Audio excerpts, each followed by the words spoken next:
Chào mừng anh chị và tất cả các bạn đã quay trở lại với Base Academy.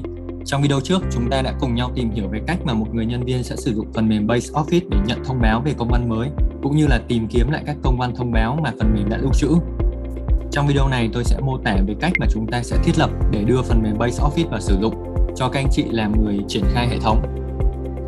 Với các khái niệm như là kiểu văn bản ở đây, nhóm nội dung, kho lưu trữ, loại văn bản và người gửi sẽ hợp thành và tạo thành một văn bản được lưu trữ trên hệ thống. Sau này khi một người nhân viên họ lên phần mềm, họ có thể lọc theo tất cả các đối tượng ở đây và tìm ra được một văn bản mà họ cần kèm theo thư mục tìm kiếm ở đây. Vậy thì làm sao để chúng ta có thể thiết lập được một cái khung nội dung chuẩn chỉnh cho công ty của mình để sau này chúng ta có thể dễ dàng tìm kiếm và thông báo cho nhân viên? Thì sau đây tôi sẽ mô tả về quá trình thiết lập.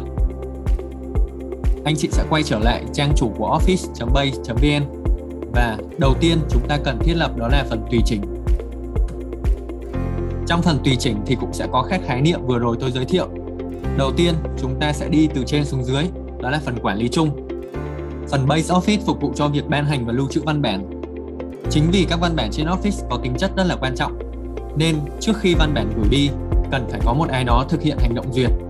Và ở phần quản lý chung sẽ là nơi để anh chị cài đặt người duyệt cho từng nhóm thành viên. Các nhóm thành viên này sẽ được hiểu là người nhận văn bản. Và các nhóm này sẽ được lấy từ đâu? Nhóm này sẽ được lấy tại Base Account, account.base.vn. Và anh chị sẽ vào mục nhóm. Thì tất cả các nhóm thành viên tại công ty của mình sẽ được khởi tạo ở đây.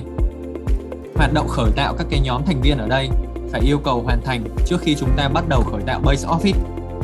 Và để mà cài đặt một người nào đó duyệt, ví dụ nhóm ở đây là nhóm toàn công ty, thì giả sử tôi sẽ để CEO là duyệt các cái văn bản gửi đến toàn công ty, tôi sẽ tag tên CEO và lưu lại ở đây. Có nghĩa là sau này khi chúng ta chọn tôi muốn gửi một văn bản đến nhóm Base Inc này, thì anh CEO ở đây chắc chắn sẽ phải là người duyệt. Tại đây thì chúng ta cũng sẽ cài đặt tất cả những người duyệt cho các nhóm người nhận ở đây. Sau khi cài xong thì anh chị sẽ kéo xuống dưới. Những phần này anh chị có thể đọc lướt qua. Bây giờ tôi sẽ muốn tập trung vào phần này, đó là tùy chỉnh khác. Để nhân viên có thể nhận được văn bản thì phải có người gửi. Phần tùy chỉnh khác sẽ là nơi để anh chị cài đặt ai có quyền gửi văn bản đến cho các thành viên trong công ty. Thành viên hoặc nhóm thành viên có thể tạo văn bản nội bộ, đó là những văn bản như là giấy giới thiệu hoặc là giấy ủy quyền. Ví dụ như tôi có thể tag toàn công ty có quyền gửi, hoặc là tôi chỉ tag một bạn thôi, ví dụ một bạn. Tiếp theo là phần thành viên có thể nhận văn bản đến. Văn bản đến là loại văn bản mà do một cá nhân hoặc là một tổ chức bên ngoài gửi vào công ty của chúng ta. Chính vì thế khi nhận được một văn bản, sẽ có một người admin, có thể là Mai Phương, sẽ là người nhận văn bản đó và đăng tải để lưu trữ trên phần mềm Office này. Tiếp theo là văn bản đi, thì thành viên có thể tạo văn bản đi, có nghĩa là những người có quyền gửi văn bản ra bên ngoài đấy. Ở đây tôi có thể để là Thu Ngân. Tiếp theo phần cuối cùng đó là thành viên hoặc nhóm thành viên có thể ban hành văn bản đến toàn công ty. Thì tôi có thể cài đặt là tất cả các anh chị trưởng bộ phận có quyền ban hành văn bản đến toàn công ty, hoặc là chỉ cài đặt một vài người cụ thể thôi. Ví dụ ở đây tôi cài đặt là Trinh. Vậy, sau đó tôi lưu lại. Vậy là vừa rồi chúng ta đã cài đặt các cái phần liên quan đến người duyệt và người gửi ở trong phần quản lý chung. Tiếp theo chúng ta cần phải cài đặt các loại văn bản. Khi chúng ta gửi văn bản đi, chúng ta sẽ phải chọn cái văn bản đấy thuộc loại nào. Ở trên màn hình tôi đã tạo sẵn các văn bản rồi, thì anh chị có thể nhìn nó sẽ thuộc dạng là công văn, quyết định, quy trình, kế hoạch, biên bản, hợp đồng, giấy ủy quyền hoặc là giấy giới thiệu, vân vân. Cái này là do công ty mình tự quyết định. Chúng ta sẽ tạo một loại văn bản mới bằng cách đưa lên nút tạo mới. Ở đây thì tôi đã tạo tương đối đầy đủ rồi, chỉ thiếu một loại văn bản có thể là hướng dẫn sử dụng. Mỗi một văn bản thì sẽ có một mã văn bản. Ở đây tôi có thể cài đặt là hướng dẫn sử dụng này, viết tắt này, xoẹt này. Sau đó tôi để chữ là counter này. Hàm này có tác dụng là tự động đếm số văn bản, để mỗi khi mà chúng ta đăng văn bản lên hệ thống thì ngay lập tức nó sẽ tự động đếm số và định danh văn bản đấy lên phần mềm. Tôi có thể bổ sung thêm một số mã như là đây này, Vermont. Anh chị chỉ cần copy ở dưới đây thôi. Và khi một văn bản gửi đến nhóm này thì ngay lập tức nó sẽ tự động đếm số, tự động lấy ngày, lấy tháng và lấy năm để tạo thành mã văn bản. Một loại văn bản thì cũng sẽ có người quản trị văn bản này. Ở đây tôi có thể để chứng minh. Và ở đây có một số tùy chọn nâng cao. Nếu mà loại văn bản đếm theo dạng là 001 thì anh chị sẽ chọn ở đây. Giả sử là mỗi một năm mình có khoảng 10.000 văn bản thì mình nên chọn dạng 5 chữ số. Ví dụ như vậy. Vì hiện tại chúng ta đang trong quá trình triển khai Office nên một số mã văn bản nó đã thay đổi tính từ đầu năm đến nay, nên là anh chị có thể chọn là cho phép cập nhật thủ công này. Đấy, cho phép cập nhật thủ công. Và số đếm khởi tạo có thể là 00001, ví dụ như vậy. Và số đếm hiện tại có thể là 00012. Đấy, số hiện tại là như vậy.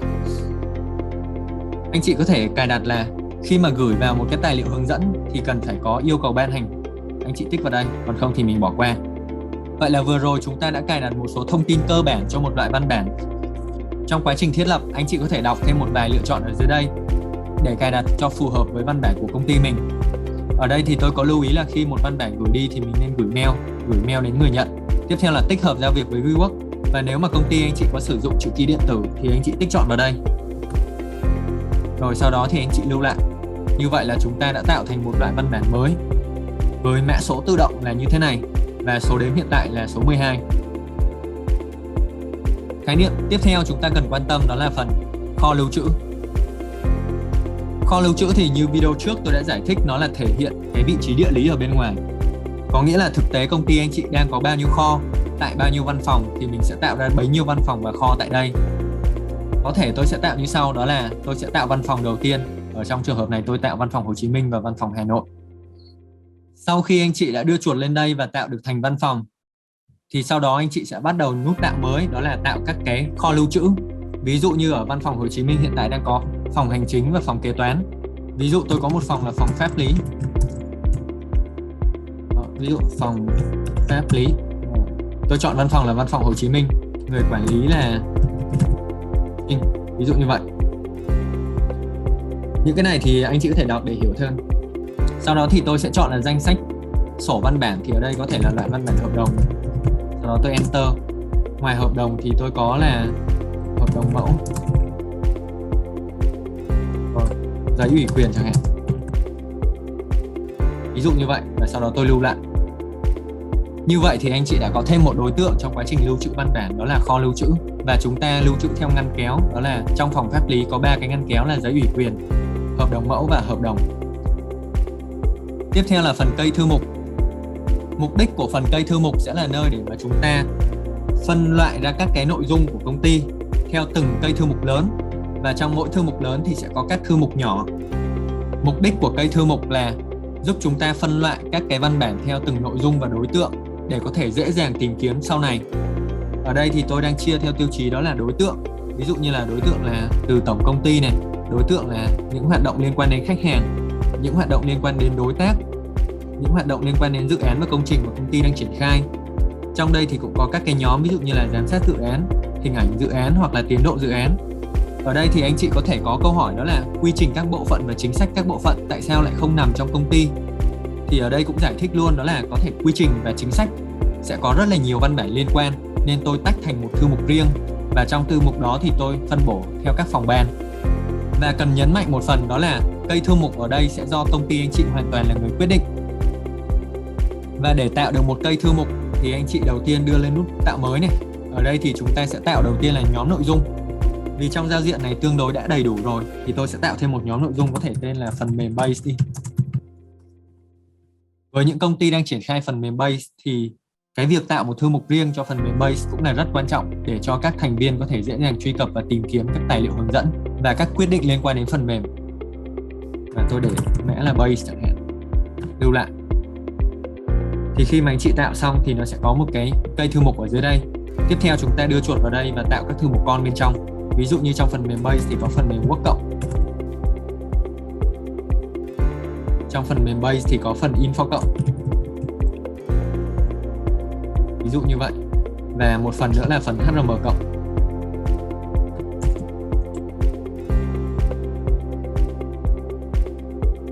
Vậy là vừa rồi chúng ta đã cùng nhau tìm hiểu về cách tạo cây thư mục để ra được một cây thư mục với đầy đủ nội dung giúp cho người nhân viên dễ dàng tìm kiếm sau này. Ngoài ra thì chúng ta tạo ra các kho lưu trữ, tạo ra các loại văn bản để dễ dàng tìm kiếm văn bản sau này và đã hướng dẫn phần quản lý chung. Sau khi anh chị đã thiết lập xong hết 4 nội dung ở đây thì trong video tiếp theo chúng ta sẽ cùng nhau tìm hiểu về cách lưu trữ và ban hành một văn bản mới trên hệ thống Base Office. Cảm ơn tất cả các anh chị đã theo dõi video này. Nếu có thắc mắc trong quá trình tìm hiểu, anh chị có thể đặt câu hỏi cho đội hỗ trợ trực tuyến của Base hoặc có thể bình luận ở dưới video này. Cảm ơn tất cả các anh chị đã chú ý lắng nghe.